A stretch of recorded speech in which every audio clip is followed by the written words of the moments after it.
napomena krenuo u oficijalni dio ovog Zoom eventa i želim da vas sve srdačno pozdravim u ovaj četvrtak 11. novembar u 19 sati i 5 minuta.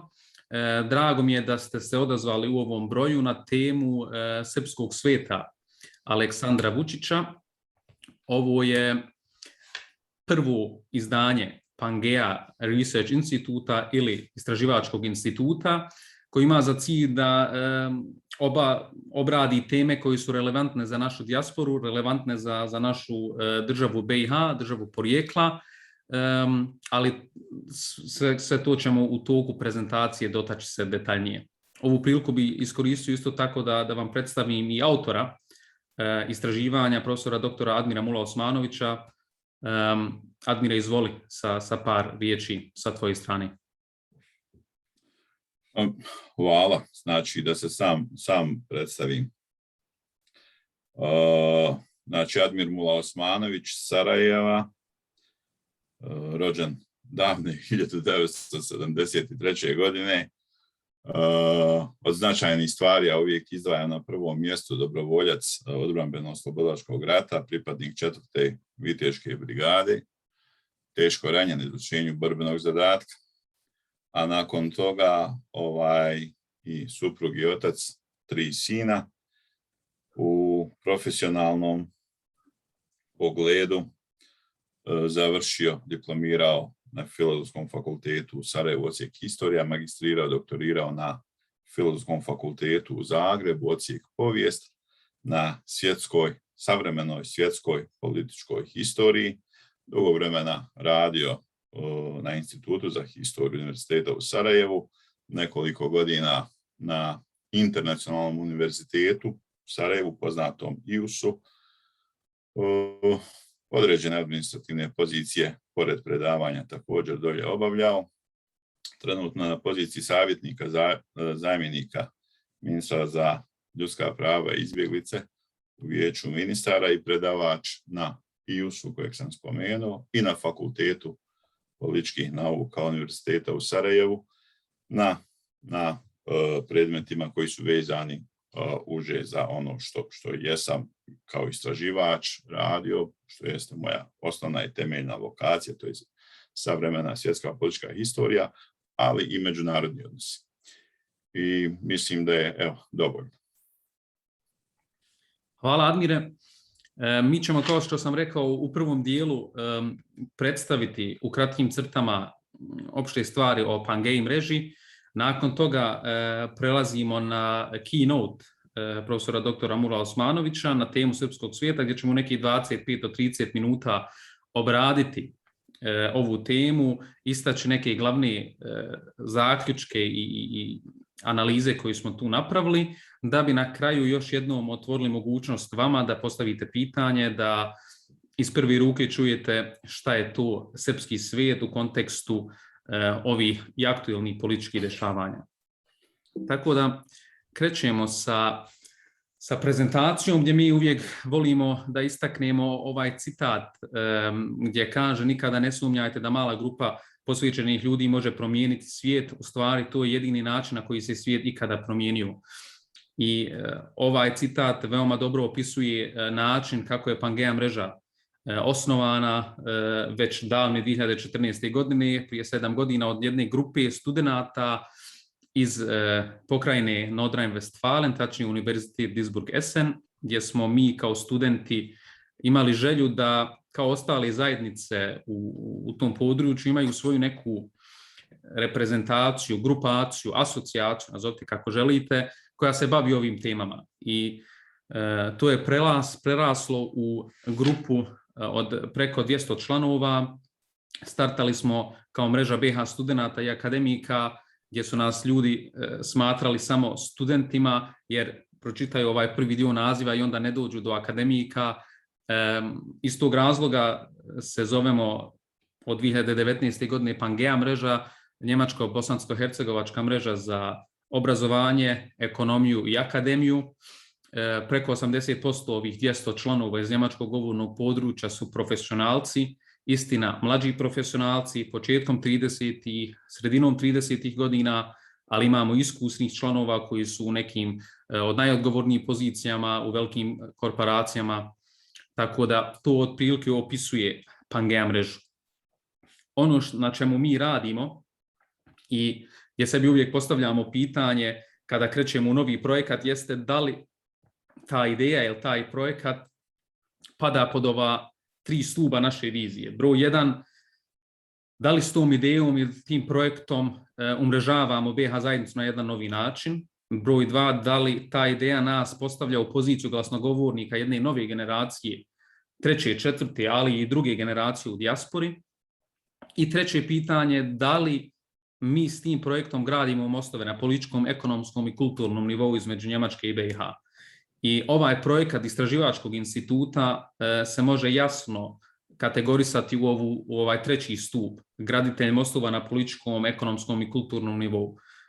Pangea Istraživački institut upravo to ima za cilj, da gradimo mostove, da prezentujemo našu vrstu priče i naša neka zapažanja koja mislimo da su relevantna, jer smo svjedoci da u njemačkom govornom području, u Njemačkoj nisu poznati detalji.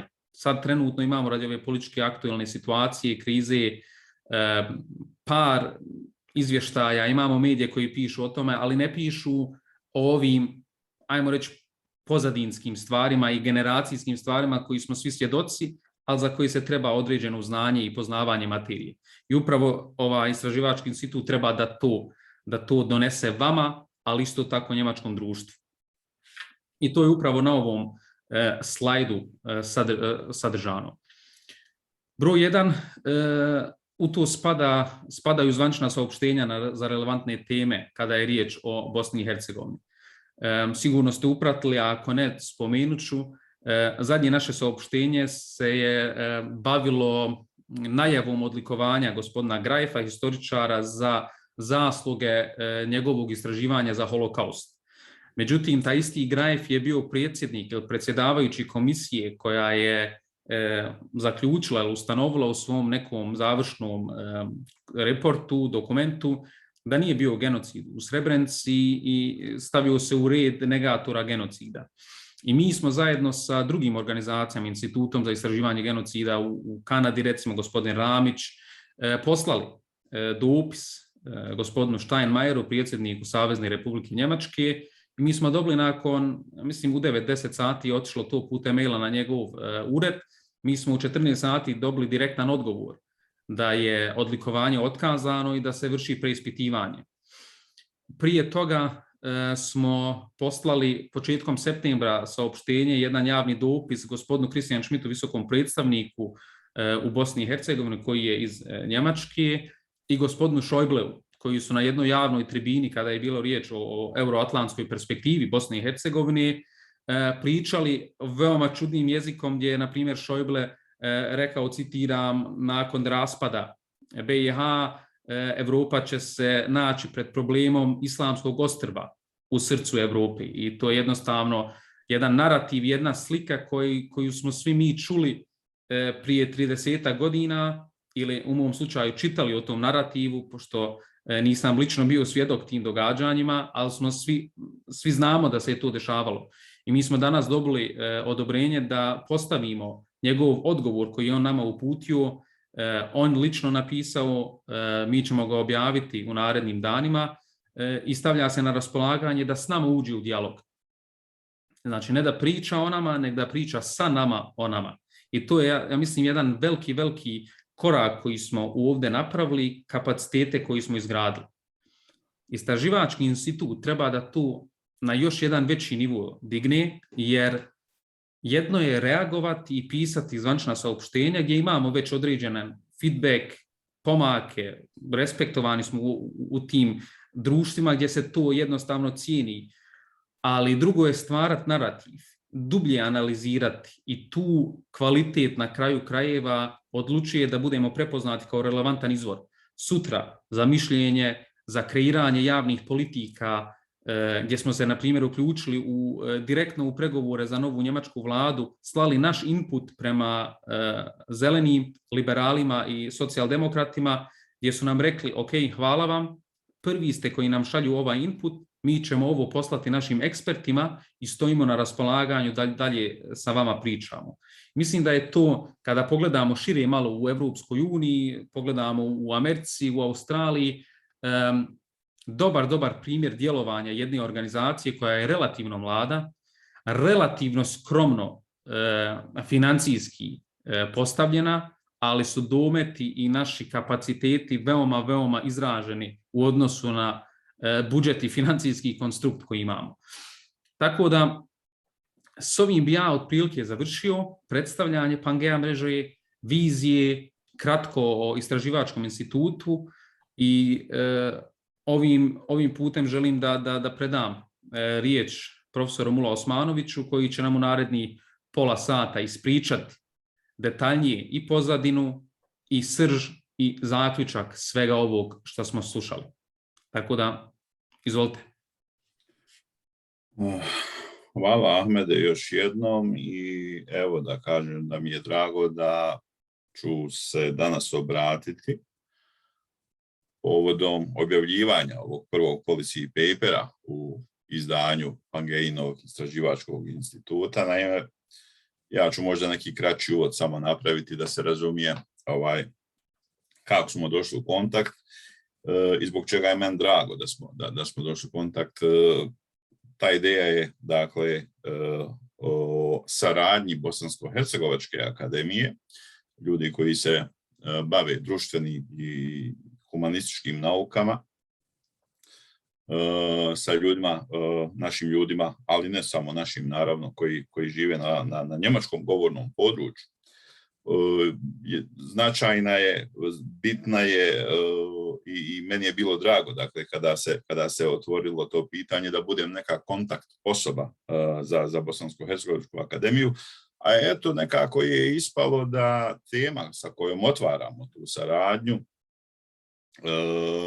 pripada, da tako kažem, meni, jednom mom istraživačkom opusu, nečim čime se bavim pa dobrih 15 godina intenzivnije ili ne toliko intenzivno, a spada u sferu bosansko-hercegovačko-srbijanskih ili bošnjačko-srpskih odnosa.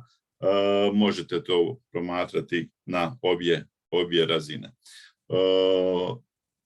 Ispalo je da je to najznačajnija, najbitnija tema upravo zbog nekih aktuelnih događanja u Bosni i Hercegovini i trenutne političke krize koju mi živimo i koja po svemu sudeći još uvijek nije doživjela svoj vrhunac. Mi možemo najvjerojatnije očekivati da će ova tenzija i ovo daljnje usložnjavanje odnosa trajati još nekoliko mjeseci, neko vrijeme.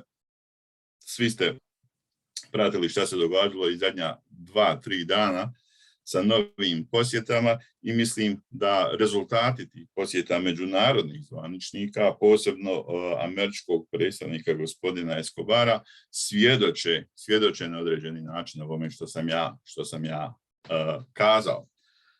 Što se tiče same analize, odnosno policy papera, dakle mi smo ga naslovili Srpski svet Aleksandra Vučića, novo kameleonstvo i rukopis starog velikosrpskog sna. Mislim zapravo da se ovom podnaslovu u mnogome i daje odgovor o čemu se ovdje radi. Skoro kada smo gostovali na N1 da predstavimo rezultate istraživanja, novinarka je upitala šta smo novo otkrili u ovom policy paperu. Dakle, nismo puno toga novog otkrili i čak bi se usudio kazati da i nema neke velike potrebe za otkrivanje novoga. Bitno je samo kontekstualizirati sve ono što se događa u posljednjih 10 godina.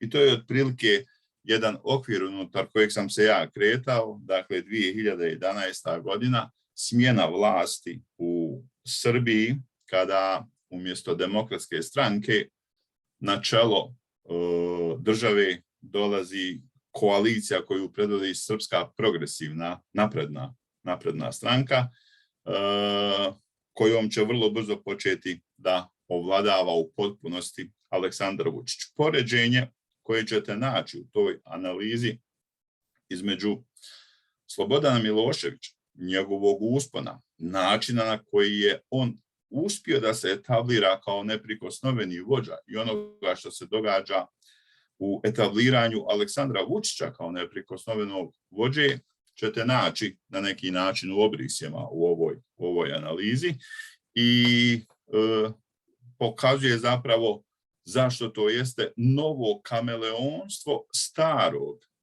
velikosrpskog sna.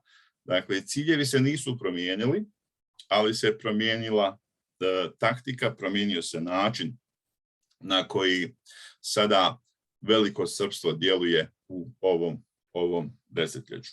U tom smislu je veoma značajno bilo podastrijeti dokaz o pisanom planu, pisanoj strategiji koju je velikosrpska ideja, odnosno koju su velikosrpski ideolozi iznjedrili upravo 2011. godine i koja se kolokvijalno zove i memorandumom 2, gdje i tu vidimo na određeni način povezivanje onog perioda predagresijskog i ovoga sada šta živimo.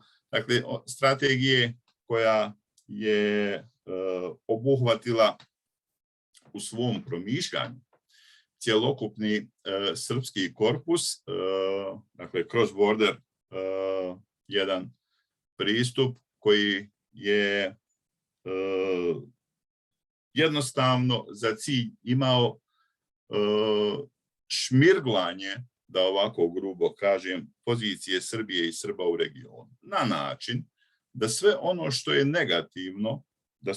negativno u smislu odgovornosti za agresivne pohode, u smislu odgovornosti za zločine, u smislu odgovornosti za zločin genocida, u smislu odgovornosti za jednu veliku političku destabilizaciju Balkana u posljednjih 30 godina, bude popeglano na jedan drugi način predstavljeno, relativizirano i odbačeno kao nešto što su predrasude medija koji su kreirali taj narativ u ovih 30 godina o Srbiji i Srbima općenito. To je primarni cilj strategije o kojoj govorimo iz 2011. godine, pisanog dokumenta koji je bio dostupan kao i onaj prvi u prvom redu nekoj političkoj intelektualnoj eliti, međutim relativno brzo je našao i svoj odjek u javnosti. Sada, sve ono što se događa u ovih 10 godina na području Zapadnog Balkana može naći svoj eho u ciljevima strategije. U bildanju pozicije Srbije kao hegemona Zapadnog Balkana, kao nekoga koji je ne samo hegemon, nego i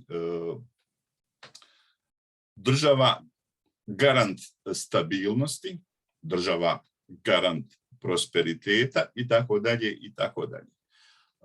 Čitav taj narativ, naravno, sublimiran je u liku Aleksandra Vučića, novog, velikog, značajnog lidera, pa onda pored ovog poređenja njega sa Slobodanom Miloševićem imamo i poređenja njega i sa Aleksandrom Karađorđevićem, dakle kraljem koji je, kao što znamo, ubijen 1934. godine u Marseju. Dakle, ozbiljan narativ koji izvire iz jedne vrlo dugoročne strategije, srpske strategije, koju pratimo u onim dubinama historijskog toka, a koji svoje krajnje ishodište, i mislim da je to veoma značajno danas kazati, to se u analizi također i podcrtava, ima u učenjima Srpske pravoslavne crkve. Tako da ove političke ideje, ove ideje koje su živjele prije 30 godina, koje žive danas, su živjele i prije nekih 70 godina, ali su živjele prije 100 godina, pa su čak živjeli prije 150, prije 150 godina. Dakle, jedan tok unutar srpske političke misli koji ima svoje uspone i padove. Kada ima svoje uspone, onda zapravo doživljavamo jedan veliki iskorak crkve u politički prostor i promociju tih ideja od strane političkih subjekata koji u određenom periodu vladaju. Da li u Srbiji, da li u ovome što možemo nazvati srpskim životnim prostorom koji se preljeva i u Crnu Goru i u Bosnu i Hercegovinu. Dakle, ideja je bila zapravo da na više nivoa pokažemo da je došlo u ovom posljednjem desetljeću do jednog ozbiljnog oživotvorenja ovih ideja koje u odnosu prema Bosni i Hercegovini, a onda posebno prema Bošnjacima, imaju dosta toga malignog u sebi. Druge stvari koje su bile predmetom ove analize ovog policy papera zapravo su na neki način tretirale kreiranje ovog konteksta, odnosno taktike koje su poduzimane da bi se došlo do približavanju ostvarenja cilja. A svi znamo i mislim da to ne moram ponavljati šta je zapravo cilj. Cilj je uvijek i jedan objedinjavanje srpskog političkog demografskog prostora u jedan politički subjekt, entitet. Možemo ga zvati Velika Srbija, možemo ga zvati kako god. To nije u ovom trenutku toliko bitno. Kada govorimo o taktikama, kada govorimo o događajima i procesima koji zapravo pokazuju da oni ciljevi strategije iz 2011. godine doista jesu u fazi implementacije, onda uzmemo sasvim jednostavno događaje u Sjevernoj Makedoniji iz 2017. izborne, postizborne, sve ono što je bilo u tom periodu u političkom smislu relevantno za Makedoniju, a što je bilo i produktom jednog obavještajnog i kontraobavještajnog upada Srbije potpomognute od strane Moskve u kreiranju haosa, problema i razvaljivanja političke scene u Sjevernoj Makedoniji zarad vlastitih interesa. Prije toga se ista stvar, gotovo na isti način, desila u Crnoj Gori 2016. godine, kada je Srpska pravoslavna crkva napravila jedan lagani iskorak i pokazala zapravo da ovo kulturno-vjerski segment velikosrpstva ide prije političkog. I to ćemo vidjeti 2019. nešto o čemu ću kasnije nešto malo da govorim. I stvaranja ambijenta za promoviranje, etabliranje političkih ideja. 2016. kao što znamo, u Crnoj Gori se nije desio taj prevrat. Možda zbog toga što upliv Srpske pravoslavne crkve nije bio toliko jak. Međutim, 2020.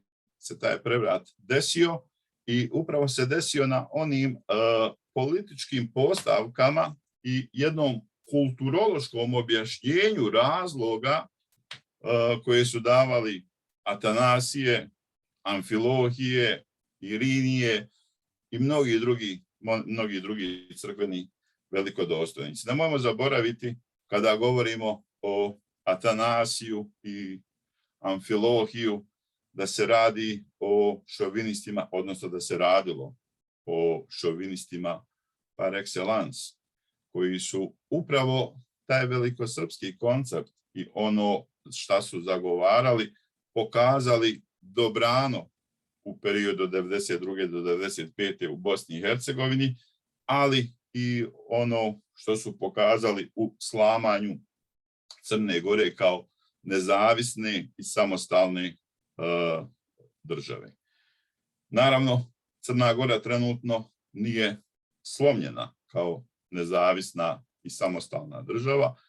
Međutim, ono što se dogodilo u Crnoj Gori će imati dalekosežne posljedice, jer otvara niz nekih stvari i procesa koji će ovaj balans koji postoji u etničkoj zastupljenosti vjerovatno promijeniti sa novim zakonskim i podzakonskim aktima koji će uvesti desetine hiljada novih glasača iz Srbije da mogu glasati u Crnoj Gori, a što onda definitivno Crnu Goru stavlja u jednu situaciju ovisnosti o Beogradu na niz nivoa. Šta će to značiti u kontekstu njihove integracije? Dakle, Crna Gora jeste članica NATO-a, na koji način će se ta alijansa odnositi prema Crnoj Gori i sutra Sjevernoj Makedoniji. Hajde da to ostavimo možda za završni dio, odnosno završnu sliku koju danas želim sa vama na neki način da podijelim.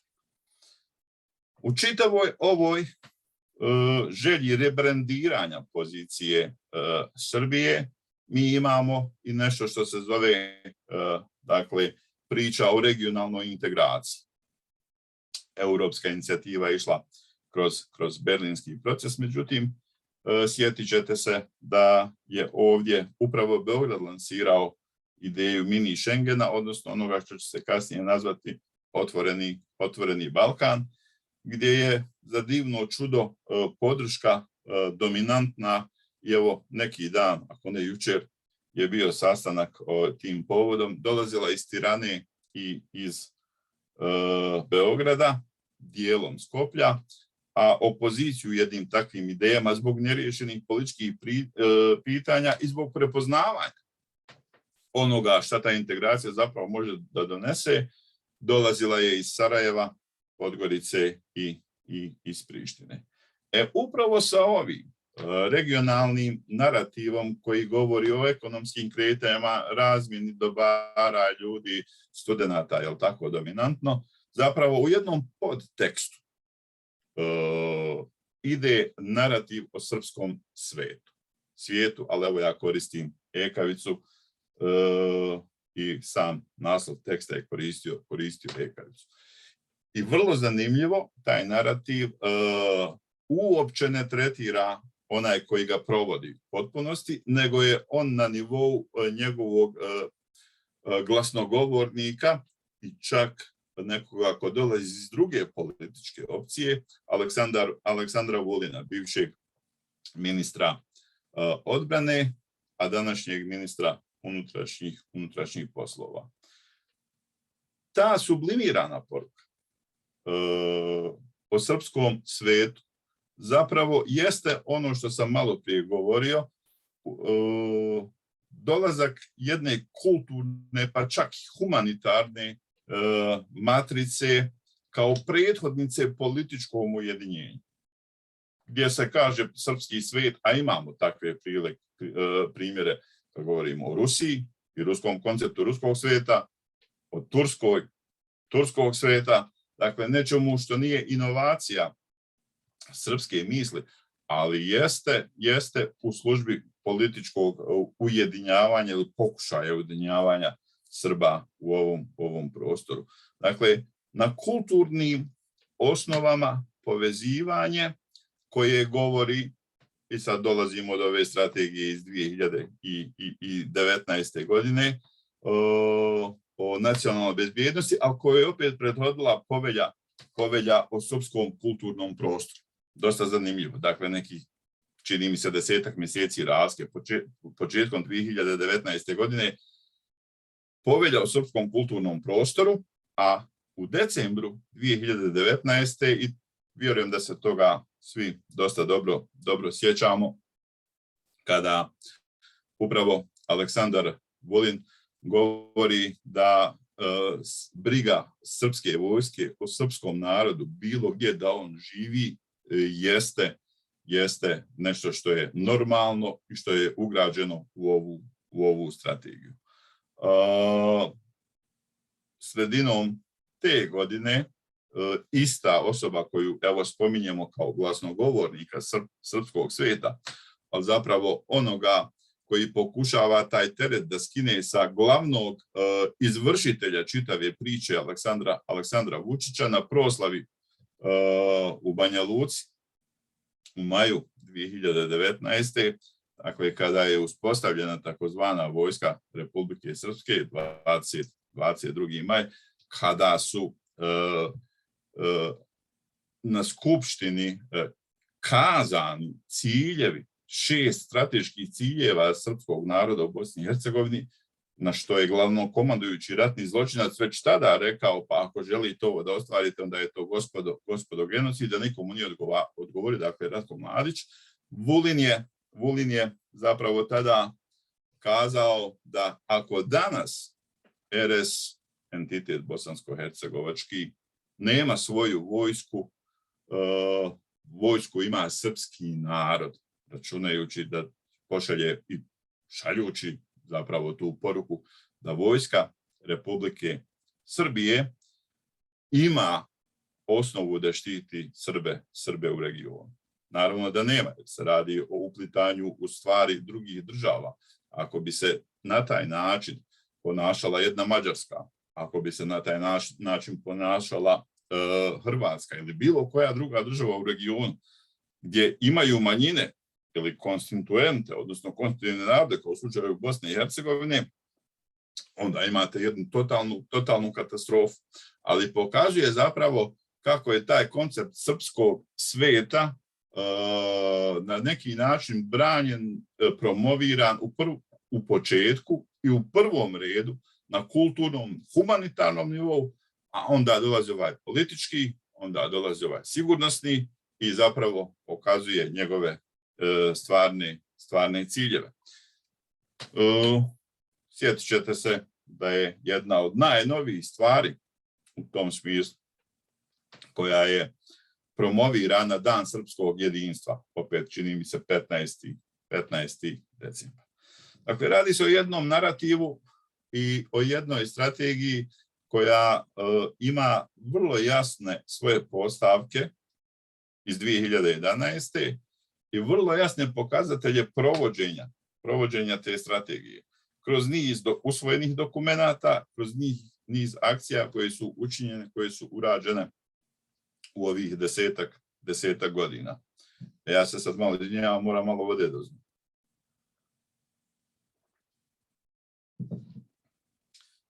Sada po meni dolazimo možda i do najtežijeg pitanja. To je zašto su osjetili da mogu krenuti u tom pravcu. Ja se uvijek sjetim razgovora srpske političke elite koja je objedinjavala i one u takozvanoj Republici Srpskoj Krajini, Republici Srpskoj i naravno u Beogradu o Vensovenovom mirovnom prijedlogu.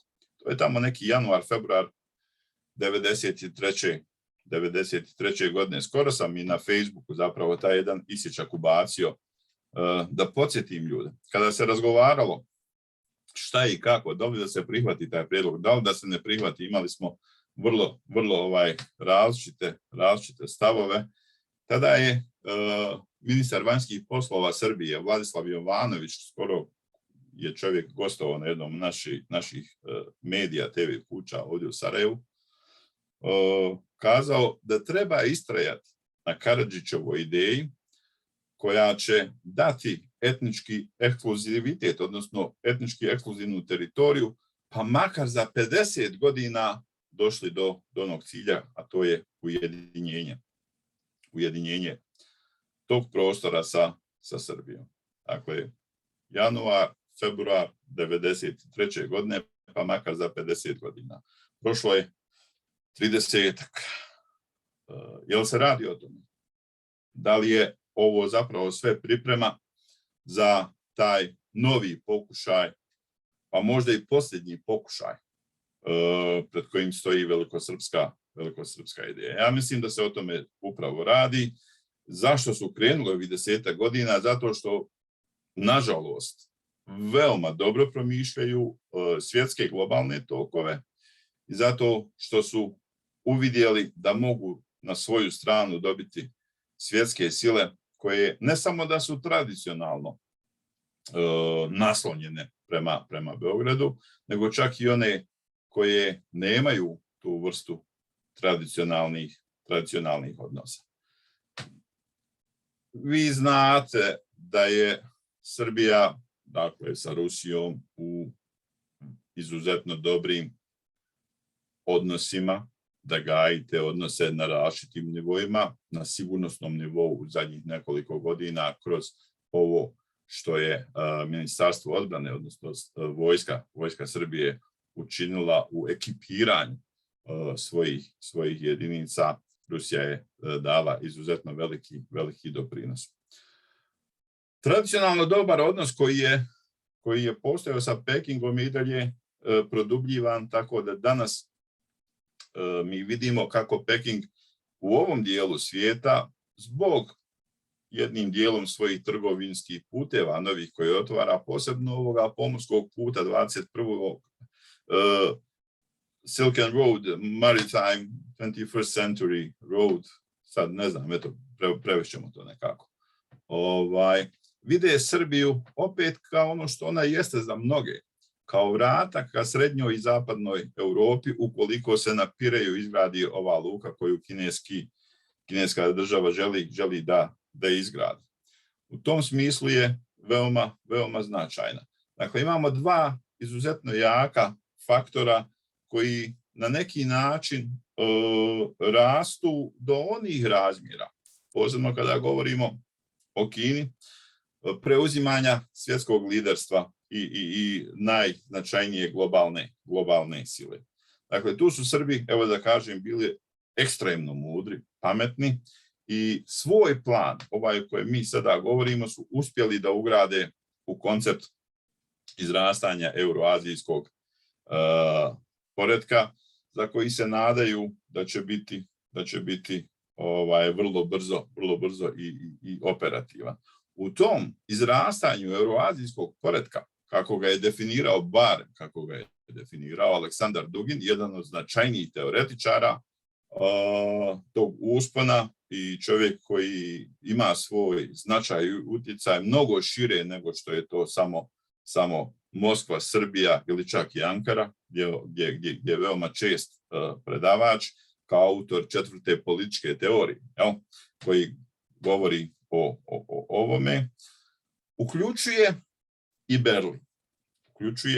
Berlin. U tom smislu ova naša saradnja koju mi sada imamo, prezentiranje svega ovoga, po meni, i prevođenje ovoga na njemački jezik, trebalo bi na neki način da isprovocira zvaničnike u Njemačkoj i u Berlinu da shvate da ipak postoji razumijevanje sa bosansko-hercegovačke, pa ako hoćete i sa bošnjačke strane, o svim ovim strateškim globalnim preslagivanjima i da razumijevanje pozicije Berlina u svemu ovome što se događa postoji, ali i da postoji neka vrsta duga od strane najjače europske zemlje prema Bosni i Hercegovini i Bošnjacima kao nekome koji ima iskustvo genocida za sebe na određeni način.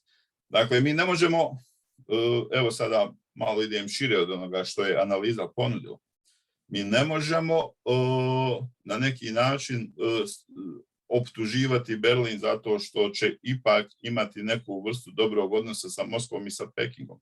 Stvar je interesa, stvar je uvjetovanosti, stvar je jednostavno datost. Ako neka ozbiljna država želi da nastavi barem u onom kapacitetu koji je do sada izgradila, Njemačka sigurno želi, onda jednostavno oni će morati po svemu sudeći da počnu drugačije da se prema svemu ovome odnose. Druga stvar je da i mi u svemu ovome što se događa pokušamo tražiti saveznike i partnere na nekim drugim stranama, ukoliko zaista želimo da odgovorimo na ovu strategiju koja je vrlo ozbiljna, vrlo promućurna, operativna na terenu, i to vidimo na dnevnoj bazi operativna, i da pokušamo da napravimo neku vrstu uvjetno kazano kontranapada, što znači da se oštrica ovog velikosrpskog hegemonizma koji je podržan od strane Moskve i Pekinga na neki način otupi upravo iz same Moskve i Pekinga, jer vrlo teško da će, nažalost, zapadne sile ozbiljnije pristupiti rješavanju ovog problema. Zašto? Zato što opet, ako krenemo u historiju, ako krenemo u objašnjavanje onoga šta jeste ovo područje, doći ćemo do vrlo jednostavne stvari, da je ovo granica velikih civilizacija, velikih, pa evo danas možemo reći poredaka, i da je ovo prostor u kojem će doći do nekog vakuma unutar kojeg će se karte drugačije podijeliti. Znači da će utjecaj Zapada postati nešto malo manji, Rusije i Kine nešto veći. Koja će uloga tu Turske biti, to je vrlo, vrlo teško kazati. Upravo zbog toga, ako znamo da je to tako, ako je nekakva buduća integracija neminovna, a ona je sa početka, ono što sam ja kazao, Escobar je rekao o 3 stvari za koje je rekao da su bitne, da je otvoreni Balkan bitan. Dakle, u toj podjeli karata, u toj podjeli procenata, što više otupiti, a mislim da tu mogućnosti svakako imamo, taj hegemonizam i sa nekih boljih pozicija ući u ne znam koju vrstu regionalne integracije, koja će biti, kakva će biti, šta će ona sve sa sobom nositi. Međutim, ona u početku bila ekonomska, ovakva, onakva, će završiti u nekim političkim najvjerovatnijim procesima. Dakle, državnost Bosne i Hercegovine u tom smislu se mora zaštititi i pozicija bošnjačkog naroda se na neki način jednostavno mora zaštititi.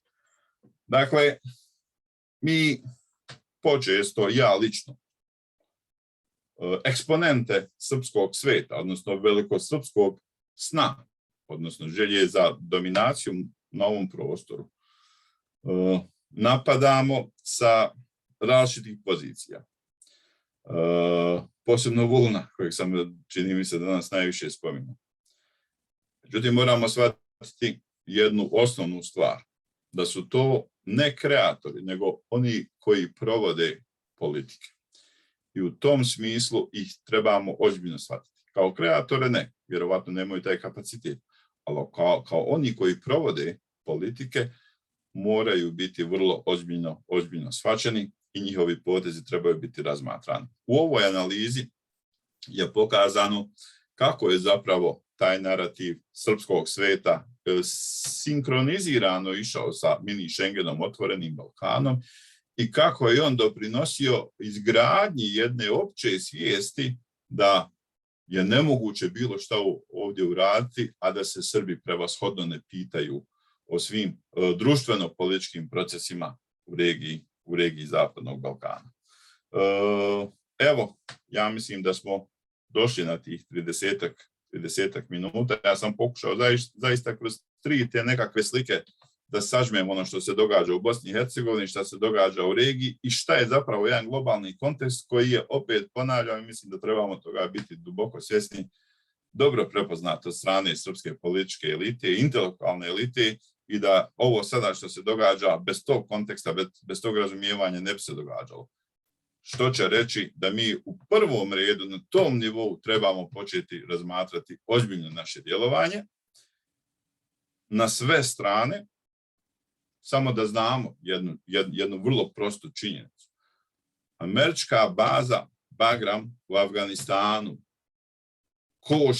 koštala je puno više nego sve ono što je uloženo u Bosnu i Hercegovinu. I mislim da dalje ne trebam pričati šta to sve znači i kakve pouke i poruke iz toga možemo da izvučemo, koje su nažalost sive. I evo, ja završavam s ovim, dajem riječ, odnosno predajem riječ Ahmedu, a u tom trenutku, u vremenu dok on bude davao svoj osvrt, ja ću pokušati pročitati ove poruke koje su stigle, pretpostavljam da ima pitanja i da odgovorim na neka od njih. Da, hvala ti, Admire. Mislim, u pola sata smo dosta toga prešli od samih korijena cijele ove priče do aktualne političke situacije, pa sve do pitanja šta dalje, kako se mi možemo tu postaviti. Ja sam već ovdje imamo 3-4 pitanja. krenuo bi možda sa ovim kraćim, pošto imamo dosta duga pitanja. Nadam se, Admire, da možemo malo kraće odgovarati, nek što su duga pitanja ovdje napisana, vremenski gledano. Možda prvo pitanje od Vesne, kako Amerika gleda na jačanje sfere i utjecaja Rusije i Kine ovdje? Koja je reakcija sa druge strane okeana prema ovim svim dešavanjima? Evo, ja mislim da sam u zadnjih minutu odgovorio. Dakle, ima ovdje ljudi koji su prisutni za kojim gotovo na dnevnoj bazi o ovim temama razgovaram, pa će im biti dosadno slušati. Ali ja sam zaista u zadnjih, ne znam, mjesec i po 2 mjeseca pojačao čitanje o svemu ovome o čemu sam govorio u zadnjih nekoliko minuta, a to je pitanje tranzicije moći na globalnom nivou. I apsolutno je jasno da ta tranzicija se u nekim sferama već dogodila, samo što nije obnarodovana. S tim u vezi, ono što vidimo jeste neka vrsta povlačenja Sjedinjenih Američkih Država. Brexit je mogao da pokaže da se ide u tom smjeru. Insistiranje na njemu kasnije je bilo jasno da se taj anglosaksonski blok na određeni način odvaja ne od područja Balkana, nego napušta Europsku uniju. A mi ovdje i prisustvo američko ovdje nije u prvom redu bilo zbog nas, nego zbog europske sigurnosti, odnosno sigurnosti Europske unije. Sada, kada su karte podijeljene na ovaj način, kada imamo veoma jake disonantne tonove koji traju nekoliko godina između Pariza, Vašingtona, Londona, gdje se Berlin uključio na ovaj dosta dvojben način, ali koji opet, ponavljam, uvjetovan jednom ovišnošću Njemačke o ruskim energentima.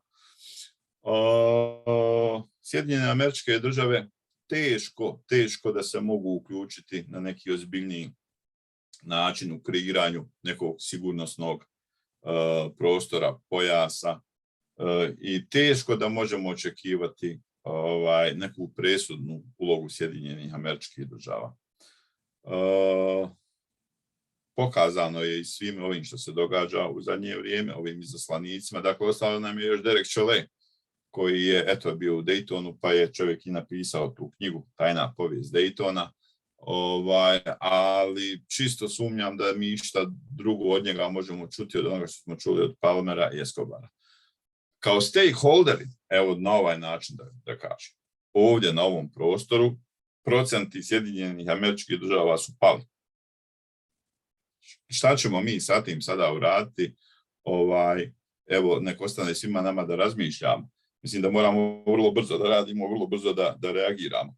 Ali ne možemo i ne smijemo očekivati i apsolutno nema prostora za to nekog viteza na bijelom konju koji će sada da sredi stvari. To se neće dogoditi i to je, nažalost, jedna realnost sa kojom se mi čim prije trebamo suočiti.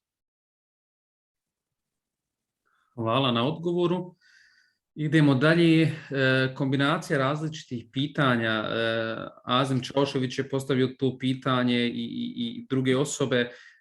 Da li smo mi u komunikaciji, da li je uopšte moguće ući u komunikaciju sa Rusijom i Kinom, da ovu priču ne priča isključivo Srbija sa srpskim svijetom, nego da i mi svoju poziciju kao država BiH nađemo u tom novom poretku koji je tu pred vratima? Jeste, naravno. Nažalost, mi smo u tim stvarima zakasnili.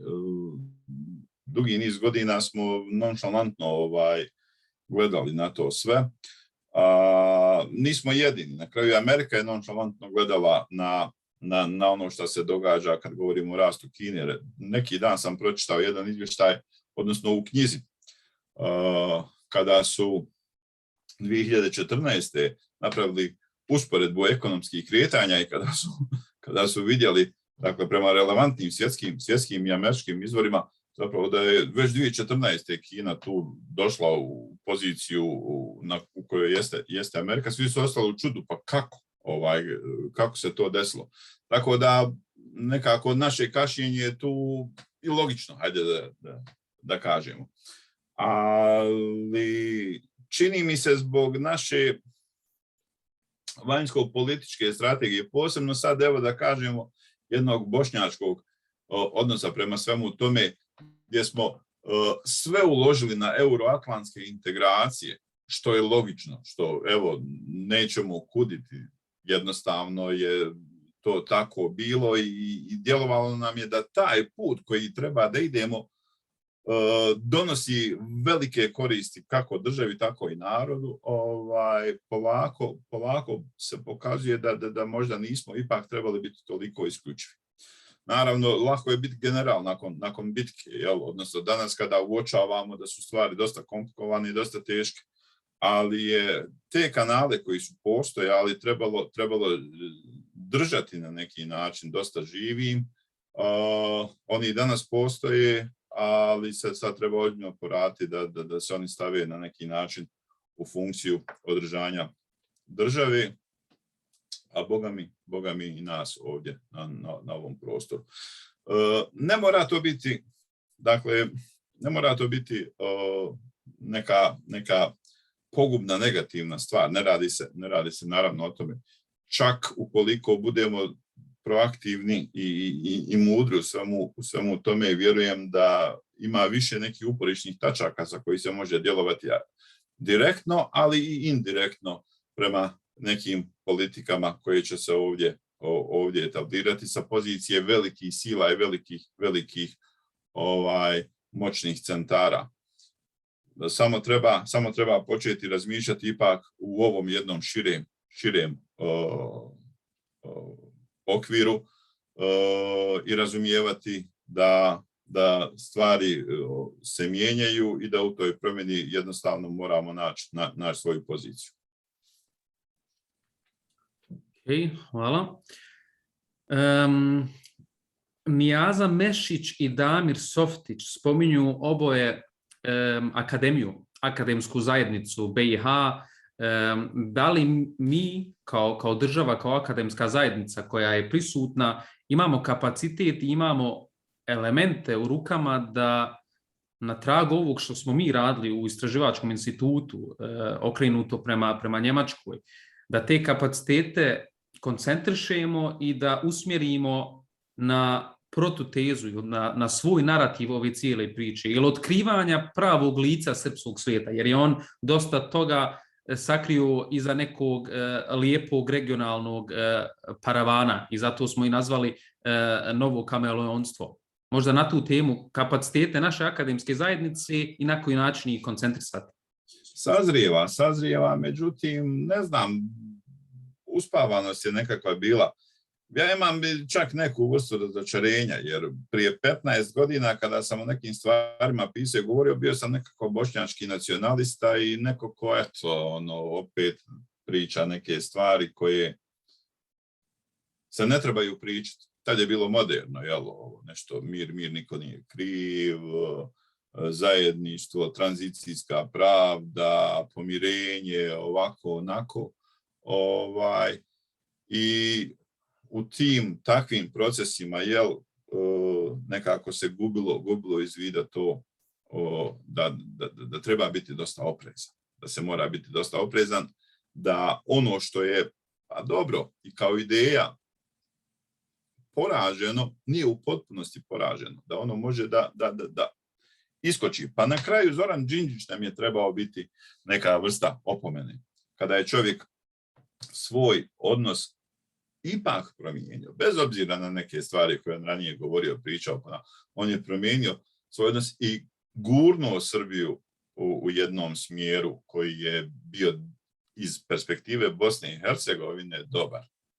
I znamo šta se desilo. I opet se vraćamo u one dubine ideološke iz kojih onda izviru ove političke koncepcije i politički projekti, koji sada živimo, nažalost, ponovo i opet. Dakle, sazrijeva što se tiče akademije, čak i neki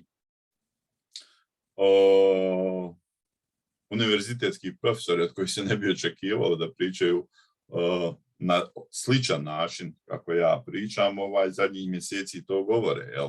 Kolege sa političkih nauka ili neke druge. Uvidjelo se. Sad ovo što si ti, Ahmede, kazao, ne radi se o tome da Berlin ili akademija ili politički vrh ne zna ovo, znaju on to dobro. Zastrašujući su istraživači ovdje radili u regiji, danas strašno puno pišu o Bosni, od Kurta Basenauera, kako se već kaže, Tobi Fogela, Bode, Webera, niza, Florijana Bibera u Austriji i tako dalje. Niza ljudi koji pišu, koji po meni dobro poznaju situaciju. Ali mislim da ono što naša akademska zajednica treba i može da uradi, da ona zapravo postavi taj narativ i da kaže o čemu se radi i na neki način da kaže kako odgovornost europskih zemalja, neću reći Europske unije, jer možda ćemo mi za ne znam koliko godina svjedočiti i nekim negativnim procesima unutar Europske unije, ali ostaće Njemačka, ostaće Francuska, je li tako? Ostaće Italija i tako dalje.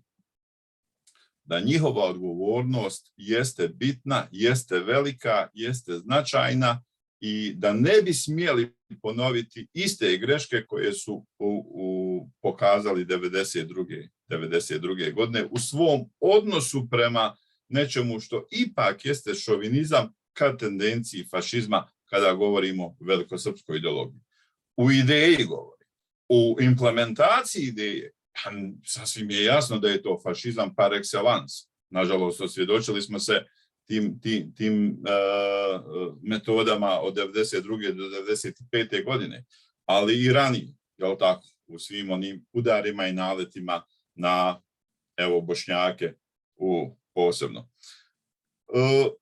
Bitno je još nešto drugo raditi u svemu ovome. Sada da se vratimo na neku lokalnu priču. Doista, kad kažem biti proaktivan globalno, treba biti proaktivan i lokalno. Koliko god sumorno izgledala politička scena u Srbiji i općenito unutar srpskog korpusa, moraju se tražiti saradnici za ovu priču. I možemo mi sad historijske paralele povlačiti sa 1918. 41. 70. nebitno, kako su ti demokratski, slobodarski pokreti, grupice, pojedinci izuzetno puno značili za Bosnu i Hercegovinu i za Bošnjake na kraju krajeva. Dakle, mora se raditi, tražiti prostor saradnje koliko god nejake te grupe bile. Ali one kao takve će vjerovatno dovoditi do pada ove šovinističke ideologije i radit će neku vrstu rasterećenja političke situacije, ne samo u Bosni i Hercegovini, nego i u regiji. I tu je veoma značajna akademska zajednica i ono što ona radi. Ja nisam zadovoljan. Bolje je nego prije 5 godina. Bolje je možda nego prije 10 godina. U osnovi ne možemo biti zadovoljni, ali hajde da ne budemo sada prekritični. Imamo stvarno dosta pitanja, to pokazuje, ja mislim da je sama tema i samo istraživanje veoma interesantno, aktuelno i ljudi žele da saznaju. Ako si raspoložen, Admire, idemo još sa ovim zadnjim pitanjima. Ja sam raspoložen, ali eto ponavljam, čini mi se da je neko to i kazao, ničega novoga. Ali imamo, nažalost, složene stvari koje pokazuju da smo spavali dok se plan provodio. I mislim da je to najznačajnija poruka svega ovoga, da se trebamo probuditi. I nije kasno, ali stvari idu zaista ka nekim scenarijima koji nisu dobri. Mi moramo postati vrlo ozbiljni u svemu ovome. Vrijeme je da se probudimo. Ničega novoga, ali se budimo u jednom okruženju pa se pitamo pa zar je ovo ovako. Eto, to je po meni najznačajnija poruka ovoga što smo mi uradili kroz ovaj policy paper. Idemo sa pitanjem Emira Klupića koji se zahvaljuje za fantastičnu prezentaciju. Ovo mislim Admire na tebe, nisam ja toliko prezentovao. Koja je ideološka konekcija ideje srpskog svijeta i ideologije Svetog Save? Je li je srpski svijet samo politička ideja ili ima teološke i antropološke dimenzije? Mislim da možemo konciznije malo u odgovorima da stvarno ova pitanja barem pokušavamo sva odgovoriti. Ajde da pokušamo ovako, ja se nadam da kolega čita na engleskom jeziku, da ovo strašno je to bitno, ta konekcija. Dakle, svetoslavlje, pa onda na ideologiju Trećeg Rima kao nečega što je jedan eshatološki koncept razumijevanja događaja na prostoru Bizantskog carstva, odnosno na prostoru Bizanta. To je veoma značajno. S tim u vezi ja bi samo onda kolegu uputio na rad koji je objavljen, moj rad u Journal of Muslim Minority Affairs 2019. godine, Greater Serbian Ideology and Misuse of the Past, koji govori upravo sa tih antropoloških, religijskih, etnoloških postavki ruske, a onda dominantno srpske pravoslavne crkve, odnosno svetosavlja prema islamu i muslimanima. I mislim da će tu naći neke odgovore, veoma je to značajno, to je vjerovatno i najznačajnije. Ali evo, ako otvorimo tu temu, otići ćemo predaleko, ja bi ga uputio na taj rad. Može. Jasmin Malkić piše, obzirom da su Narodna Republika Kina i Rusija autoritarni režima, takva društva ne proizvode inovacije. Koliko je realno za očekivati da oni mogu prestići demokratski svijet po ekonomskoj i vojnoj snazi? Već je prestignuti. U tom smislu, koliko je realno da političke snage u EU i na Balkanu, koji se pouzdaju u pomoć takvih prijatelja, na kraju mogu pobijediti? Dakle, liberalni poredak kao takav i ona sila koja je zapravo bila svjetionik liberalnog poretka, ustupaju prostoru autokratskim režimima u području željezne zavjese. Već se to dogodilo sa Slovačkom, sa Mađarskom, sa Češkom republikom, sa Srbijom. Tako da to nije nešto na što ljudi ne bi danas sutra mogli biti naviknuti. Ja. Međutim, u vojnom, u ekonomskom smislu, ja evo nemam tu tabelu iz 2019. godine koja pokazuje kako je zapravo više nema balansa, sada je disbalans, da je Kina jednostavno pretekla Sjedinjene Američke Države i to značajno. U tom smislu, taj svjetionik demokratije, liberalne demokratije, onog poretka koji živimo, evo, koji smo živjeli u 20. stoljeću, jednostavno pred tim naletom ekonomske i vojne moći se povlači. Sada gdje se on povlači? Na koja područja se povlači? Radi se svakako o strateškom povlačenju. To je nešto što je predmetom ozbiljnih rasprava u akademiji. I naravno iz tih razloga se mi pitamo sada i šta će biti ovdje na području Jugoistočne Europe, odnosno Zapadnog Balkana.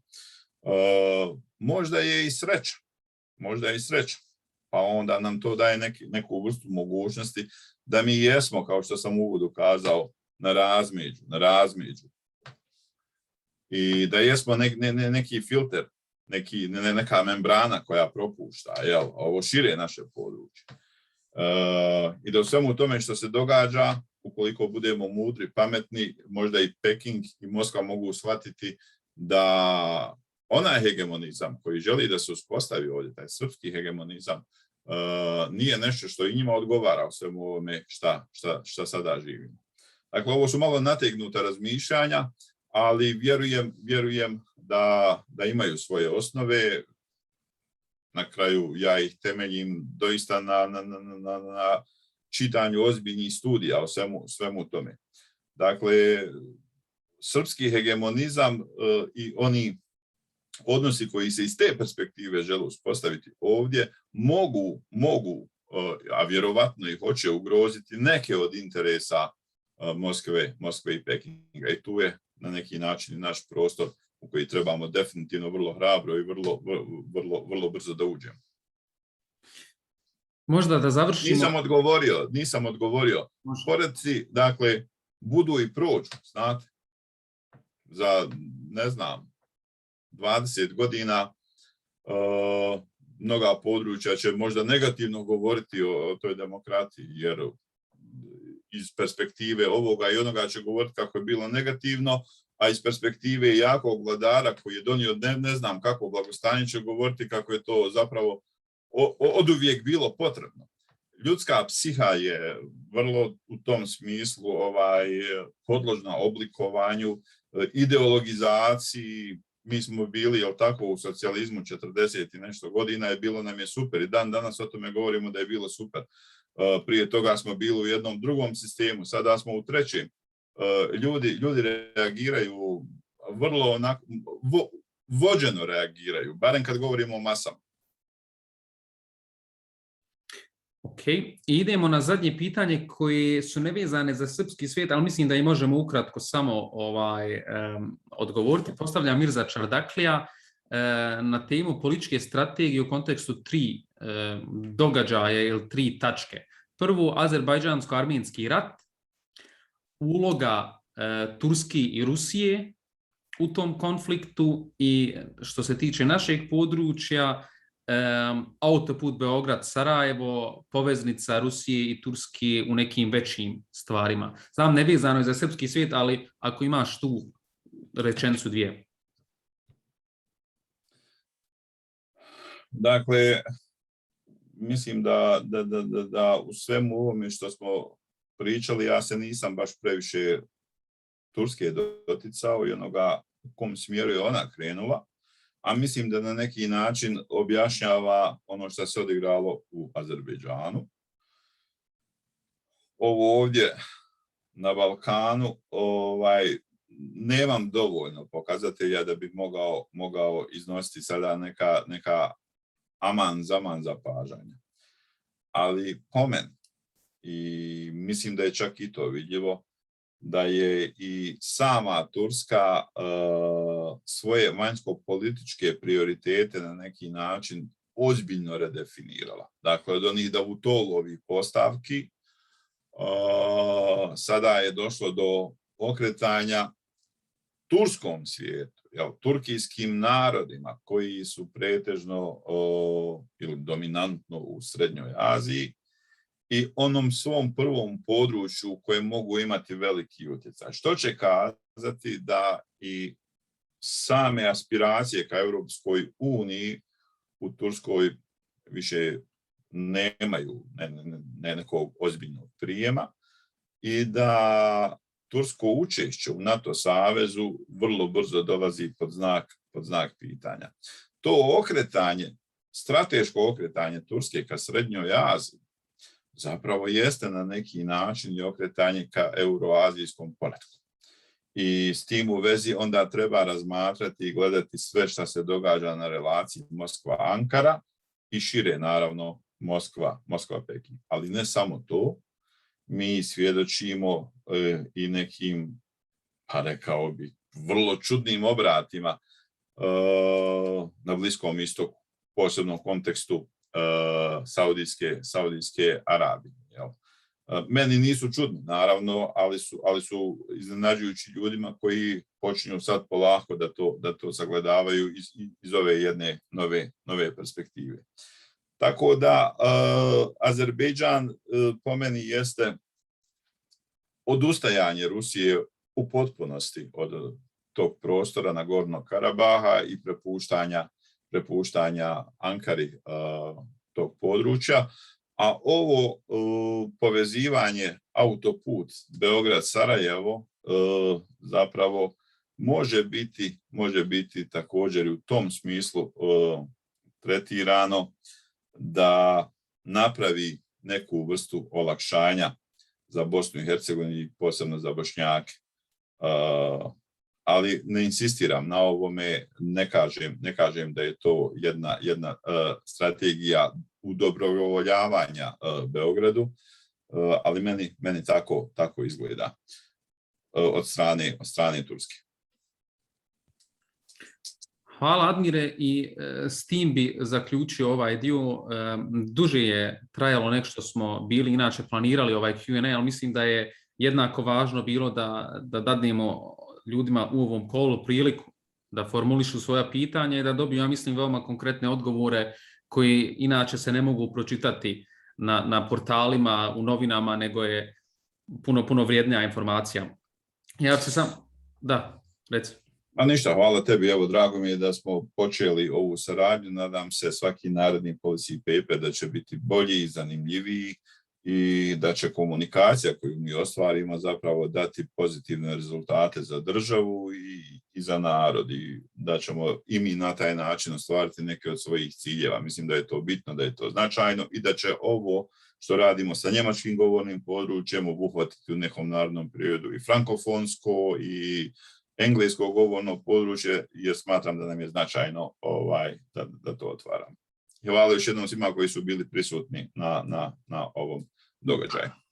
Admir zaključuje već, iako još nismo skroz zaključili. Samo komentar još prema Esadu. Esade, molim vas samo ako možete da nam pošaljete ovu inicijativu na naš mail i mi ćemo naravno to podržati. Za kraj imamo 2 folije još koje bi ja samo želio da podijelim sa vama. Ovaj set folija ćete svakako dobiti i putem maila, ali već sad imate mogućnost da putem skeniranja ovog QR koda možete da naručite svoj printani primjerak. Trenutno je još u štampi, čim izađe iz štampi, to je jedan lijep format, 28 stranica, njemački prijevod, bosanski izvorni tekst, tako da možete naručiti putem ove stranice. Dostava je besplatna. Vaše podatke, kućne adrese, poštanske adrese samo koristimo za dostavu ovog Pangea Research papera, znači ne koristi se za promociju ni za šta drugo, tako da ili putem screenshota sad ili putem maila kasnije nakon eventa ćete imati mogućnosti da naručite sebi svoj primjerak. A zaključio bi sa još jednim kodom, a to jeste sa završnom slajdom kako podržati Pangea mrežu.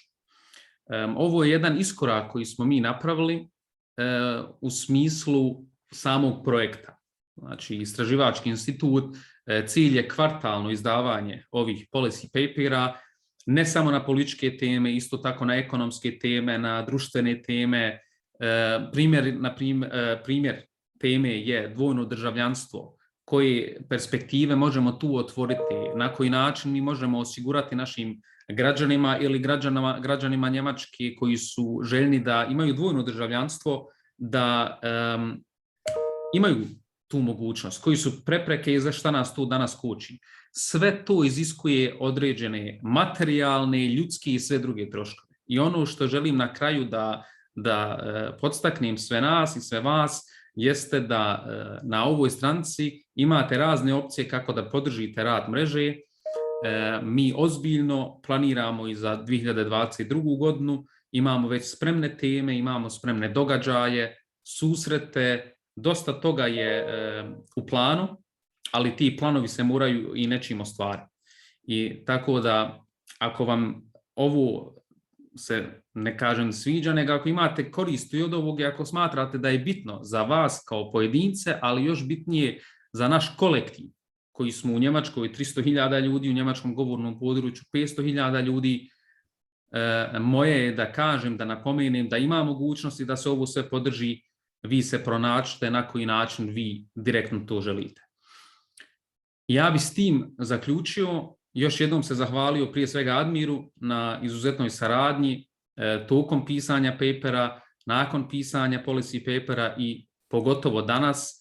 Mislim da svi mi možemo biti veoma zadovoljni da smo danas mogli čuti ove riječi koji se, kao što sam rekao, ne mogu pročitati negdje svakodnevno, nego su veoma kvalitetno pripremljene i veoma kvalitetno i informisane. Tako da zahvaljujem se vama na interesu. Ostali smo od prilike u ovih 75 minuta vremenskog okvira. Nadam se da se vidimo sljedećom prilikom, a dotad vam želim sve najbolje. Ostanite zdravi i prijatno.